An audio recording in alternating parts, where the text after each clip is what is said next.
qeyd etdik, yəni bunda dəlildir ki, insanın qəlbindəki olan yaxşılıq və pislik mütləq və mütləq xarici orqanlarına sirayət eləməlidir. Necə ki, Şeyx İbn Teymiyyə deyir bu hədisin şərhində, qəlbin islahı mustalzimun li salahil cəsəd.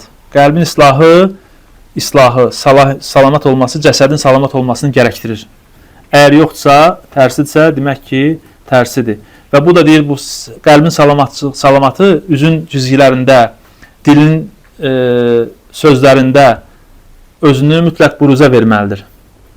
Əgər bu buruza vermirsə, demək ki, onun qəlbində iman nədir? Yoxdur və yaxud da ki, çox zəifdir. Yəni, zahir düzəlməsi üçün mütləq batin düzəlməlidir. Əgər zahir düzəlmirsə, demək ki, batində problem var. Yenə Şeyx İbn Teymiyyə buyurur ki, imanın əsli qəlbdədir və bu da qəlbin sözü və onun əməlidir. Və o da nə deməkdir? İqrarun bit tasdiqil hubbi vəl inqiyad. Yəni təsdiq, sevmək və boyun əymək, tabe olmaqdır. Və mə kənə fil qalbi la buddə ən yadhara bi vəchihi mevcibuhu və muqtadahu aləl cavarih. Yəni yenə buyurur ki, əgər qəlbdə varsa, labuddur ki, o mütləq cavarihə, xarici ərkanlara çıxmalıdır. Əgər onun vacibatı, gərəkliklərindən əməl etmirsə insan, qul, o bilinir ki, demək ki, onun qəlbində iman ya yoxdur, yəni xarici zahir əməllərdə özünü göstərmirsə, dəllə ələ ədəmihi, ya iman tamamilə yoxdur və yaxud da ki, dafihi, çox zəifdir.